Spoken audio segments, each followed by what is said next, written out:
Ya, selamat sore pemirsa. Saling klaim keunggulan elektabilitas mengemuka dari kubu pasangan 01 Joko Widodo Ma'ruf Amin dan pasangan 02 Prabowo Subianto Sandiaga Uno. Awalnya Sandiaga Uno menyatakan bila elektabilitas Prabowo Sandiaga tidak lebih dari 10% selisihnya dibandingkan dengan Jokowi Ma'ruf. Nah, belakangan Sekretaris Tim Kampanye Nasional Jokowi Ma'ruf, Hasto Kristianto, menyebut pernyataan Sandiaga itu hanya klaim sepihak. Secara internal, TKN menemukan keunggulan masih di atas 20%. Fenomena politik apa yang sedang terjadi saat ini dengan adanya klaim kemenangan? Kita akan membahasnya lebih dalam bersama dengan peneliti politik dari Lembaga Ilmu Pengetahuan Indonesia, ada Prof. Indria Samego, dan kita juga sudah tersambung dengan juru bicara BPN, Viva Yoga Maulani, serta juru bicara dari TKN, Aceh Hasan Syadzili, melalui sambungan telepon. Saya sapa dulu Pak Aceh, selamat sore. Selamat sore Mbak Ami. Iya, dan Gongsi Faca ya. Oh iya, selamat tahun baru Imlek juga. Selamat. Kemudian kita juga mencoba dengan Pak Viva. Selamat sore Pak Viva. Ya, tampaknya kita belum berhasil tersambung dengan Pak Viva Yoga Mauladi. Kita ke Pak Aceh dulu. Pak Aceh, kalau dari TKN sendiri, seberapa besar sih elektabilitas yang dipercayai saat ini?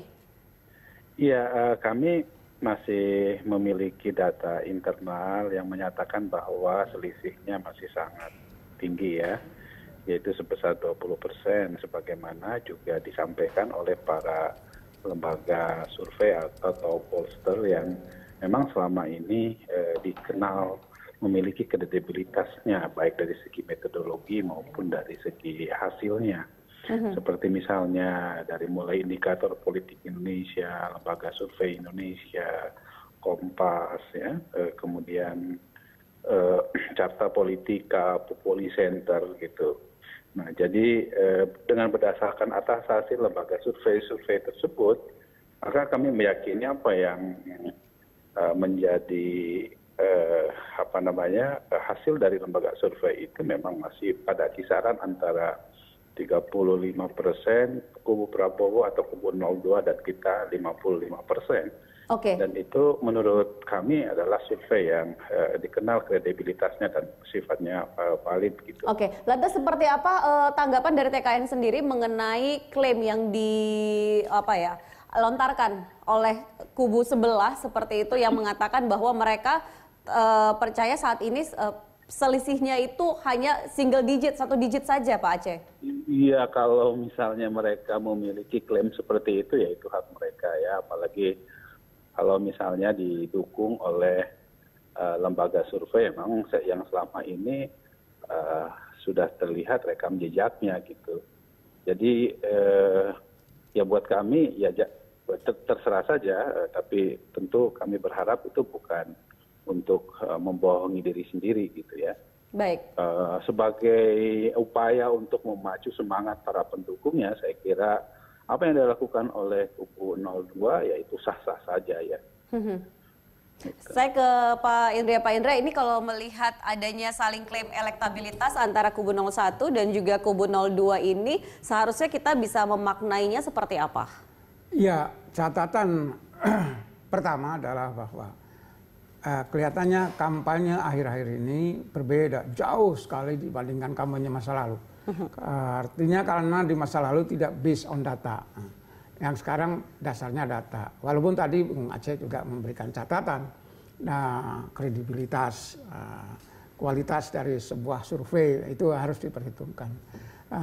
Yang ingin saya sampaikan adalah poin kedua, bahwa survei-survei itu ya pertama tentu saja punya kekuatan dan kelemahan. Dan kita semuanya sudah tahu lah ya lembaga survei mana yang ini. Nah, jadi itu dianggap saja sebagai masukan. Jadi klaim dari mana ya biasa saja, namanya juga survei. Survei itu sifatnya temporer. Jadi ada tren. Nah, trennya yang harus dijadikan pegangan oleh masing-masing peserta kampanye ini adalah bagaimana tingkat perolehan survei itu bisa dipertahankan dan memberikan dampak positif terhadap hasil akhir. Hasil akhir itu April nanti gitu. Jadi giring ke sana supaya ya walaupun optimis itu harus, tetapi optimis didasarkan pada realita. Itu yang harus dilakukan. Kalau kita tadi Pak Indria mengatakan bahwa saat ini beda sekali bahwa masing-masing tim kampanye itu juga masing-masing menggunakan data lembaga seperti survei, itu. Tapi kalau kita tahu lembaga survei itu kan juga sebenarnya bisa dipakai dua seperti itu. Satu untuk menggiring opini, satu lagi adalah untuk membangun strategi. Nah kita kalau misal membangun strategi itu tentunya itu merupakan internal masing-masing seperti apa mereka menyikapi. Tetapi kalau soal untuk membangun opini, lantas apakah ketika melihat perbedaan seperti ini masyarakat kemudian bisakah menjadi bingung? Ya, kelihatannya memang membangun opini itu sudah berhasil. To some extent karena survei ini expose begitu luas. Nah, jadi masyarakat biasa sekarang man in the street itu juga sudah menganggap bahwa survei perlu dijadikan pegangan untuk paling tidak melihat tren dari kemungkinan-kemungkinan yang didukungnya itu, atau bagaimana lawan yang dijadikan sebagai musuh di dalam kampanye sekarang. Jadi menurut saya strategi ini dapur dari masing-masing paslon itu. Tetapi persoalannya adalah bahwa setiap survei itu sangat media exposure-nya itu cukup tinggi. Nah, dengan demikian maka seringkali kita lihat di dampaknya di media sosial, ya itu bisa macam-macam dicari-cari gitu ya, yang punya kaitan-kaitan sehingga survei yang dilakukan itu kemudian seolah-olah secara empiris orang awam saja bisa menemukan kaitannya. Bener tuh survei gitu loh. Nah saya ke Pak Aceh. Kalau misalnya dari TKN sendiri, dari hasil survei internal yang diadakan seperti itu kan tentunya tidak hanya hasilnya itu ada berapa besar elektabilitas, berapa selisihnya yang bisa terbaca, tetapi juga ada poin-poin yang tentunya tentunya bisa menjadi gambaran bagi tim kampanye untuk menentukan strategi. Lantas apa sih isu atau hal-hal yang dipercaya oleh TKN ini dari hasil survei menambah elektabilitas pasangan Jokowi Ma'ruf? Ya, bagi kami survei adalah alat deteksi dan alat pemetaan yang sangat penting untuk menentukan langkah-langkah strategis ke depan soal bagaimana kita bisa mempengaruhi pemilih ya. Pertama, tentu bukan hanya soal popularitas dan elektabilitas, tetapi juga kami mengukur sejauh mana tingkat kepuasan publik atas kinerja pemerintahan Pak Jokowi JK dalam satu periode ini. Yang kedua, kami pun juga ingin mengetahui tentang isu-isu apa yang memang dinilai oleh publik paling dikenai gitu ya. Nah, yang ketiga, tentu kami pun juga ingin mengetahui tentang apa saja yang selama ini yang membuat Pak Jokowi, Pak Kiai Ma'ruf ternyata tidak disukai katakanlah atau tidak dipilih oleh masyarakat ya.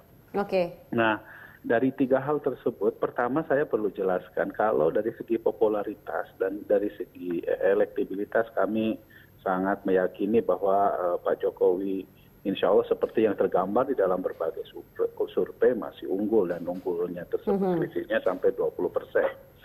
Yang kedua dari aspek kinerja pemerintahan, dan ini saya kira yang menjustifikasi bahwa memang Pak Jokowi dikenal sebagai seorang yang memiliki kepemimpinan yang berorientasi pada kerja, kepuasan publik dari berbagai survei termasuk juga survei yang dilakukan secara independen oleh lembaga-lembaga independen tersebut itu menunjukkan bahwa tingkat kepuasannya rata-rata antara 65 sampai 70%, sehingga itu pula yang kemudian menambah keyakinan publik bahwa memang Pak Jokowi layak untuk dipilih kembali gitu ya. Yang ketiga, ini yang penting untuk kami sampaikan juga, ternyata deteksi kami terhadap berbagai persoalan publik yang membuat mereka tidak mempercayai kepemimpinan Pak Jokowi itu adanya pengesampingan rasionalitas publik, di mana ada berbagai isu yang dihembuskan kepada Pak Jokowi yang sebetulnya itu tidak sesuai dengan realitas. Misalnya masih ada kepercayaan, masih ada orang yang percaya bahwa Pak Jokowi itu adalah misalnya pro terhadap asing, ya, hutang yang terlalu begitu banyak, kemudian disangkut pautkan dengan organisasi yang terlarang, gitu ya. Dan itu yang menutupi masyarakat untuk tidak memilih Pak Jokowi. Oke. Nah, oleh karena itu hoax yang kita kenal sekarang ini dengan istilah hoax, ya. Oleh karena itu buat kami ini perlu mendapatkan klarifikasi serius, makanya kemudian dalam berbagai kesempatan kami tentu mengedepankan upaya untuk melakukan klarifikasi di samping bahwa kami juga terus-menerus menampilkan tentang apa yang menjadi prestasi dan keberhasilan pemerintahan Jokowi dalam satu periode ini. Pak Aceh, kampanye kan sudah berjalan beberapa bulan, lebih dari 3 bulan seperti itu. Lantas kalau dari hasil survei yang mungkin dilakukan oleh TKN, apakah melihat adanya progres atau ada apakah ini trennya positif seperti itu atau negatif ketika melihat bagaimana cara TKN mengelola isu-isu yang seperti tadi disampaikan, karena kan juga isu itu bukan isu yang baru saja berkembang, tetapi dari sejak awal masa kampanye. Ya, tentu kalau dilihat dari trennya, kami menemukan bahwa kami memang mengalami tren kenaikan, ya. Dari angka misalnya di dalam Pilpres 2014 yang lalu, posisi Pak Jokowi hanya 52-53%, tapi kan sekarang sudah beranjak perlahan-lahan misalnya menjadi antara 55, bahkan ada survei yang mengatakan bahwa kita 60%. Tentu tren ini menjadi positif. Dibandingkan misalnya dengan kubu 02, bisa kita lihat dalam Pilpres 2014 kan mereka 47. Tetapi di dalam survei-survei yang sekarang itu rata-rata ya 35. Jadi sebetulnya bisa kita lihat realitas objektif seperti itu, tidak bisa dikatakan bahwa jaraknya menjadi 1 digit begitu. Nah, kami memang menangkap kesan dari upaya penggiringan tadi. Bahasanya itu yang lebih tepat sebetulnya adalah penggiringan opini supaya menimbulkan apa yang disebut dengan bandwagon effect, gitu ya. Dengan menyatakan bahwa kami mulai mendekati Pak Jokowi, tentu itu kan memiliki implikasi terhadap efek psikologis pemilih, bahwa ternyata kubu sebelah akan menang, gitu. Nah, itu efek dari bagian dari strategi. Jadi menurut saya soal klaim-klaim itu saya setuju dengan Profesor Indria Samego, itu sesuatu yang biasa dalam proses. Baik. Nah, sebelum nanti kita berdiskusi lagi lebih lanjut, Prof. Indria dan juga bersama dengan TKN, dan nanti kita juga akan coba menghubungi pihak dari BPN. Pemirsa, kita terlebih dulu akan menuju ke rekan saya, Eliza Hasan, yang akan menyampaikan sejumlah informasi untuk Anda. Silakan. Ya, baik Abi dan pemirsa, calon wakil presiden nomor urut 02 Sandiaga Uno mengklaim komparasi elektabilitas kedua kubu makin sempit, yakni sudah di bawah 10%. Sementara itu, data dari berbagai lembaga survei masih menunjukkan keunggulan Jokowi Ma'ruf. Kita simak datanya terkait dengan survei ini, namun sebelumnya kita akan melihat terkait dengan klaim elektabilitas ini, di mana Cawapres nomor urut 02 Sandiaga Uno mengatakan bahwa elektabilitas Prabowo Sandi sudah melampaui 40%, selisih sudah single digit. Sementara dari Wakil Ketua TKN yaitu Abdul Qadir Karding mengatakan bahwa Jokowi Ma'ruf di kisaran angka 56, itu terbaru. Ya, bila kita melihat terkait dengan tingkat elektabilitas kedua pasangan ini kita melihat dari beberapa lembaga survei, dan kita mulai dari LSI DDJA mengatakan bahwa Jokowi Ma'ruf yaitu sebesar 54,8%, Prabowo Sandi 31%, dan yang masih rahasia ada 14,2%. Ini diambil pada periode 18 hingga 25 Januari 2019 dengan metode multistage random sampling, responden 1.200 orang dengan margin of error 2,8%.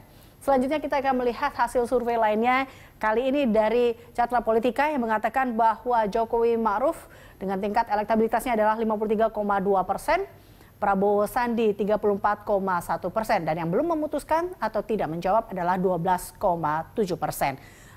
Menggunakan multi-stage random sampling juga dengan periode 22 Desember 2018 hingga 8 Januari 2019. Respondennya adalah 2.000 orang dengan margin of error-nya adalah 2,19%.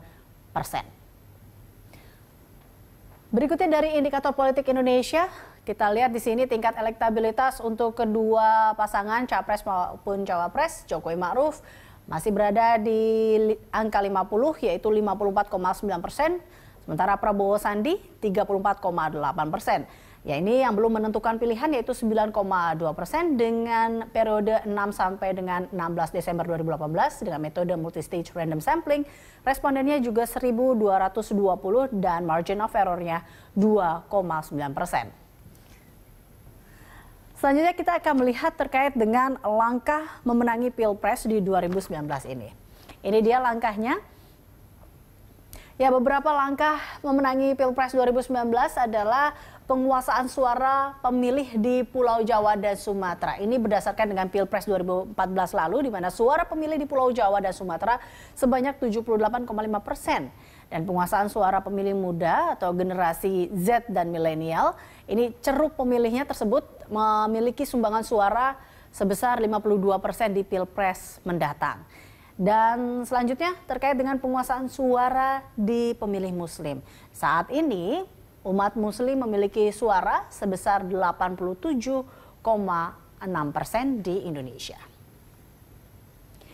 Ya, demikian informasi yang dapat saya sampaikan terkait dengan data-data saling klaim elektabilitas ini. Kembali ke Anda, Ami Ardini. Ya baik, terima kasih Eliza, dan pemirsa kita nanti masih akan melanjutkan kembali perbincangan kita atau diskusi kita mengenai saling klaim elektabilitas, namun terlebih dulu kita harus jeda.